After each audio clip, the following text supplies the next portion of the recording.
Comecei a gravação, eu vou compartilhar com vocês a minha tela.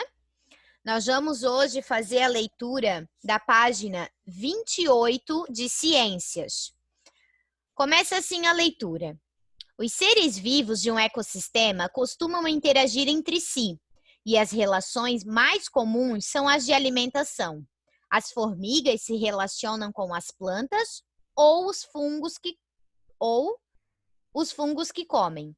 Os tamanduás, por sua vez, relacionam-se com as formigas, seu principal alimento. As gaivotas se relacionam com os peixes, que capturam para comer. Já os peixes se relacionam com as algas e os pequenos animais dos quais se alimentam. Aqui embaixo a gente tem a imagem do tamanduá e da gaivota se alimentando. E aqui, ó, é o tamanho que cada um tem.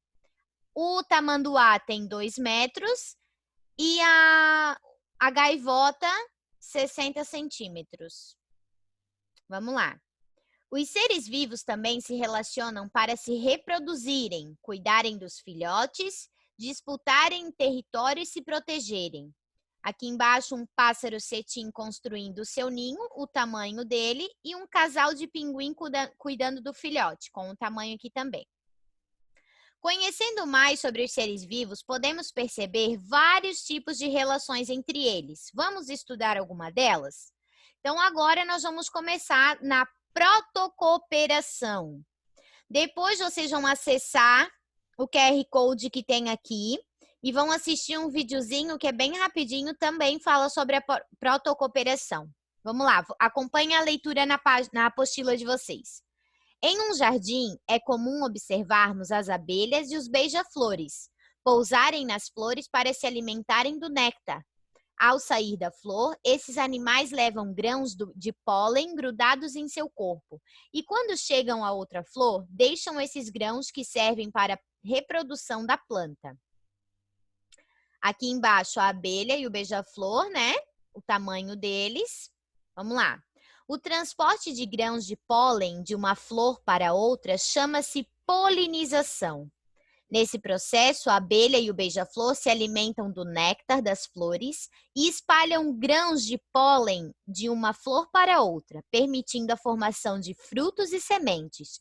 Desse modo, tanto os animais quanto as plantas se beneficiam dessa relação.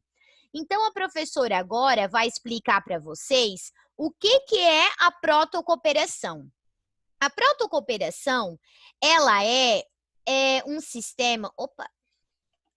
A protocooperação, ela é um sistema que ela beneficia tanto o animal quanto o... Ai, pessoal, desculpa, eu saí da tela sem querer.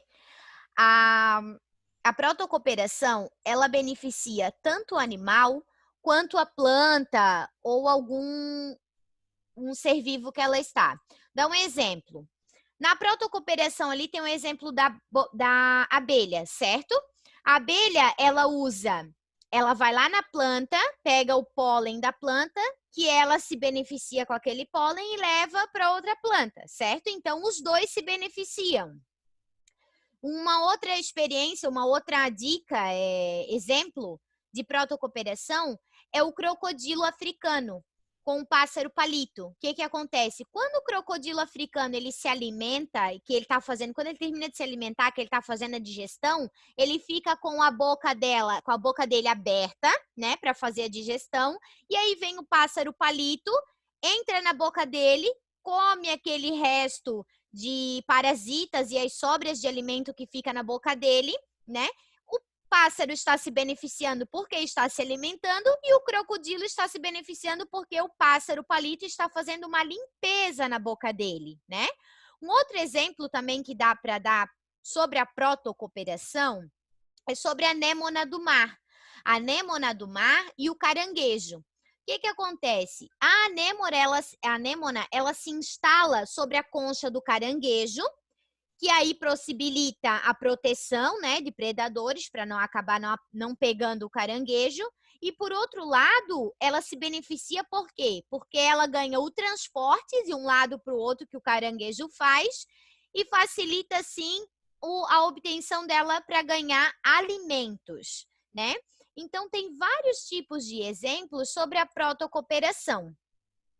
E a protocooperação é isso, é um animal e dois animais, ou um animal e uma planta que se beneficiam, os dois se beneficiam um com o outro. A abelha com a planta, o crocodilo com o pássaro, a anêmona do mar com o caranguejo. Então, um se beneficia do outro. Isso quer dizer protocooperação.